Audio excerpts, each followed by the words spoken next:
देखने लायक थे। तू इतनी बड़ी बड़ी बात मत कर। अगर वो भाई ऑफेंड हो गए ना तो हम तीनों की जान चली जाएगी। जब दयाशंकर ने अलंकार की बात सुनी तो उसका चेहरा और भी ज्यादा भयानक हो गया। ओए हीरो, शांति से खड़ा रहे। अब अगर तूने एक लफ्ज भी और कहा तो मैं तेरी जबान काट दूंगा। दयाशंकर की बात सुनकर अलंकार इतना ज्यादा डर गया कि उसने तुरंत ही अपने मुंह पर ताला लगा दिया, लेकिन नफरत की नजरों से वो अभी भी नक्श को घूर रहा था। तभी अचानक से नक्श का फोन बजा। फोन की आवाज इतनी तेज थी कि पूरा कमरा एको करने लगा। जल्दी से नक्श ने अपना फोन बाहर निकाला तो देखा कि उसे अनिका का कॉल आ रहा था और नक्श ने तुरंत ही कॉल उठा लिया। हाँ मेरी बीवी, मैं थोड़ा बॉस के काम से बाहर आया हूँ, थोड़ा टाइम लगेगा। अच्छा ठीक है, चलो मिलते हैं। नक्श की इस हरकत से दयाशंकर के एक्सप्रेशन में कोई चेंजेस नजर नहीं आए। ऑफ कोर्स मुझे डिटेल में एक्सप्लेनेशन चाहिए। वो रिंग पूरी तरह से मेरी है और मैं नहीं चाहता कि तुम किसी को बुलाकर उस रिंग की जांच पड़ताल करवाओ। दो लोग नक्श को एस्कॉर्ट कर रहे थे।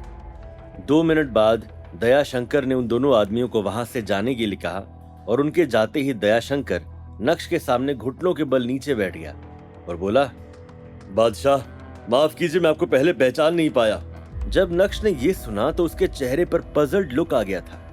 उसे समझ नहीं आ रहा था कि दयाशंकर उसे बादशाह क्यों बुला रहा है। हालांकि जब नक्श ने देखा कि उसे दयाशंकर की तरफ से इतनी इज्जत मिल रही है तो उसका करेज अब और भी ज्यादा बढ़ गया था। वो कहते हैं ना कि जिन्हें नहीं पता होता है वो इनोसेंट होते हैं, इसलिए मैं तुम्हें ज्यादा ब्लेम नहीं करूंगा। थैंक यू बादशाह, थैंक यू। आपने जो आज रीगल गैंग पर एहसान किया है उसे जन्मों जन्मों तक याद किया जाएगा। ये रिंग, ये हमारी पुश्तैनी रिंग है जिसे कई सालों पहले पुलिस ने रेड मारते हुए हमारे अड्डे से ले ली थी। आज आपने इसे वापस देकर हमारे गैंग की शोभा बढ़ा दी है। थैंक यू बादशाह। दयाशंकर की बात सुनकर अब नक्श को धीरे धीरे कहानी समझ आ रही थी, लेकिन उसके दिमाग में अब और भी कई सारे सवाल चलने लगे थे। आज आपने हमें जो तोहफा दिया है उसके बदले में आप हमारी खास दावत के हकदार हैं।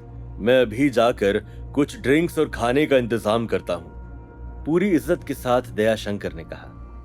नक्श ने मुस्कुराते हुए अपना हाथ हिलाया और इस इशारे को समझकर दयाशंकर उस कमरे से बाहर चला गया।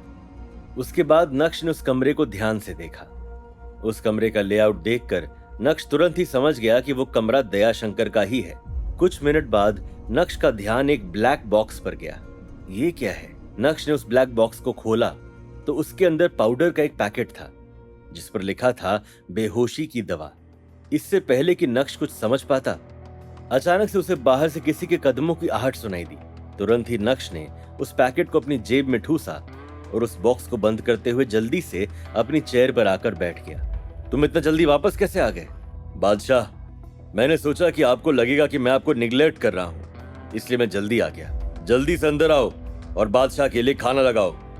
दयाशंकर के ये बोलते ही दरवाजा खुला और 5 से 6 लोग अपने हाथ में तरह तरह की डिशेस लेकर अंदर आए और पूरी इज्जत के साथ नक्श के सामने झुकते हुए टेबल पर डिशेस जमाने लगे।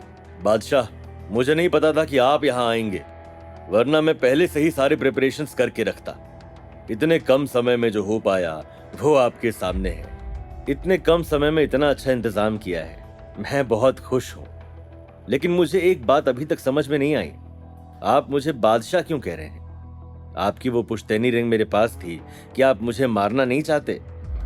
नहीं बादशाह, ये आप कैसी बात कर रहे हैं? हमारी रिंग आपके पास जरूर थी, लेकिन उस रिंग से आपका कोई इन्वॉल्वमेंट नहीं था, क्योंकि अगर होता तो आप इतनी आसानी से अपनी जान के बदले हमें वो रिंग नहीं देते। वो रिंग कोई ऐसी वैसी रिंग नहीं है, उसके मायने बहुत अलग हैं, इसलिए आप परेशान ना हुए। अपना खाना एंजॉय कीजिए, मैं बाहर ही खड़ा हूँ, किसी भी चीज की जरूरत हो तो मुझे बुला लीजिएगा। ये बोलते हुए दयाशंकर पीछे मुड़ा और अपने कमरे से बाहर निकल गया। अब नक्श ने अपने प्लान पर फोकस किया। जल्दी से अपनी जेब से वो पाउडर बाहर निकाला और एक वाइन की बोतल में डाल दिया। उस बोतल को अच्छे से हिलाने के बाद नक्श ने कड़क अंदाज में आवाज लगाते हुए कहा, क्या बाहर कोई है? नक्श की आवाज सुनते ही दरवाजा खुला और दयाशंकर आते हुए बोला, क्या चाहिए आपको? कुछ नहीं, मैं यहाँ आया और आपने मुझे बादशाह का दर्जा दिया, इतनी इज्जत दी, मैं खाली हाथ कैसे जा सकता हूँ? मैं चाहता हूं कि ये वाइन आप अपने सारे आदमियों को मेरी तरफ से पिलाएं, मुझे अच्छा लगेगा। ये बोलते हुए नक्श ने उस वाइन की बोतल को दयाशंकर की ओर बढ़ाया। मुस्कुराते हुए दयाशंकर ने उस बोतल को नक्श के हाथ से लिया। आपका यहाँ आना हमारे लिए किसी स्पेशल ओकेजन से कम नहीं है। आप बादशाह हैं, तो आपके ऑर्डर को भला मैं कैसे टाल सकता हूँ। ये बोलते हुए दयाशंकर उस वाइन की बोतल के साथ उस कमरे से बाहर निकल गया।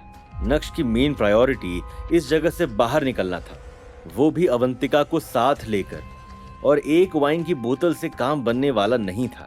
इसलिए नक्श ने उस पाउडर को बाकी 4 अलग अलग ब्रांड्स की वाइन की बोतल में डाला और उसे अच्छे से हिलाते हुए बाहर मौजूद दूसरे आदमियों को बुलाते हुए बोला, चलो चलो सब अंदर आओ, दावत का मजा लो। क्या सूरत की सबसे खतरनाक गैंग से पंगा लेना पड़ेगा नक्श को भारी? क्या कोई जादुई शक्ति छिपी थी उस एंटीक रिंग में? क्या अपने साथ ऑफिसर अवंतिका को भी जिंदा बाहर निकाल पाएगा नक्श? ये जानने के लिए देखिए अगला एपिसोड सिर्फ पॉकेट FM के YouTube चैनल पर, और इंस्टा एम्पायर के सारे एपिसोड सुनने के लिए डिस्क्रिप्शन में दी गई लिंक से डाउनलोड कीजिए पॉकेट FM ऐप।